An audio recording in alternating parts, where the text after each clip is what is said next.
क्या आपने कभी सोचा है कि सूर्योदय के समय कोई चिड़िया गाना न गाए तो वो सुबह कैसी होगी? या जंगल में बाघ शिकार ही न करे तो कैसा होगा? या फिर नदियों गाड गदेरों में मछलियां न हो तो कैसा होगा? तो आइए बात करते हैं ह्यूमन वाइल्ड लाइफ कोएग्जिस्टेंस।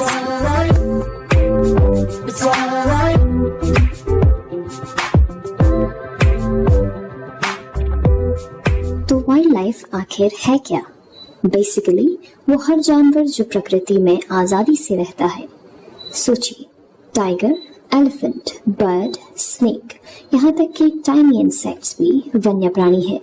ये क्रीचर्स सिर्फ देखने में कूल ही नहीं होते हैं बल्कि हमारी प्रकृति को संतुलित करते हैं। इमेजिन कीजिए अगर पेस्ट को कंट्रोल करने के लिए बर्ड्स न हो, पॉलिनेशन के लिए बीज न हो, अगर अचानक से वाइल्ड लाइफ डिसअपीयर हो जाए तो हमारा पूरा इकोसिस्टम बिखर जाएगा, फसल बर्बाद हो जाएगी, भूखमरी और अकाल जैसा संकट आ जाएगा, प्रकृति अपना संतुलन खो देगी।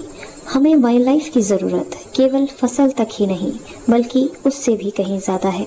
ये सिर्फ वाइल्ड लाइफ को खोने के बारे में नहीं है बल्कि हमारे और आपके अस्तित्व से संबंधित है।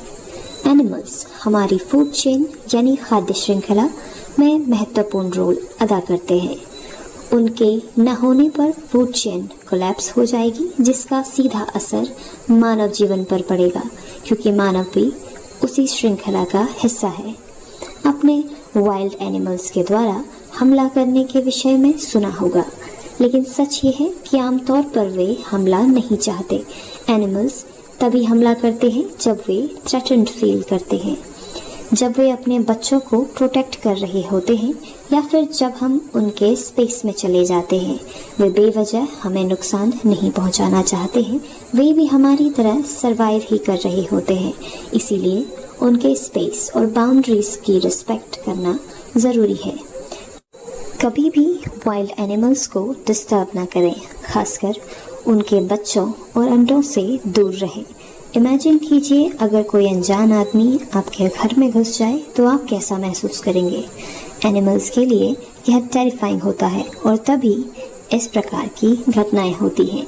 याद रखें, एनिमल्स इंसानों की तरह नहीं सोचते, वे इंस्टिंक्ट पर रिएक्ट करते हैं। वे हमारी इंटेंशंस को नहीं समझते, वे ट्रबल ढूंढने नहीं आते हैं। अगर हम उन्हें अकेला छोड़ दें तो वे भी हमें अकेला छोड़ देंगे। अगर आप जंगली जानवर वाले क्षेत्र में जाएं तो इन बातों का ध्यान दें। वन्य जीवों वाले स्थान पर अकेले न जाएं, हमेशा समूह में जाएं। किसी न किसी को बताएं कि आप कहाँ जा रहे हैं। चलते समय शोरगुल करें, इससे एनिमल अलर्ट हो जाता है। यदि आपको वन्य जीव मिले तो उससे डिस्टेंस बनाकर रखें। कभी भी वाइल्ड एनिमल को खाने के लिए ना दें और ना ही उसे छूने का प्रयास करें। आरक्षित और संरक्षित क्षेत्र में बिना अनुमति के बेवजह ना घुसें। ये क्षेत्र वाइल्ड एनिमल्स के लिए है, ये उनका हैबिटेट है, हमारा नहीं। हेल्दी फॉरेस्ट, एनिमल्स, साफ पानी, साफ हवा और स्टेबल क्लाइमेट में वन्य जीवों को देखना एक अमेजिंग एक्सपीरियंस है। ये हमें याद दिलाता है कि हम किसी बड़ी चीज़ का हिस्सा हैं।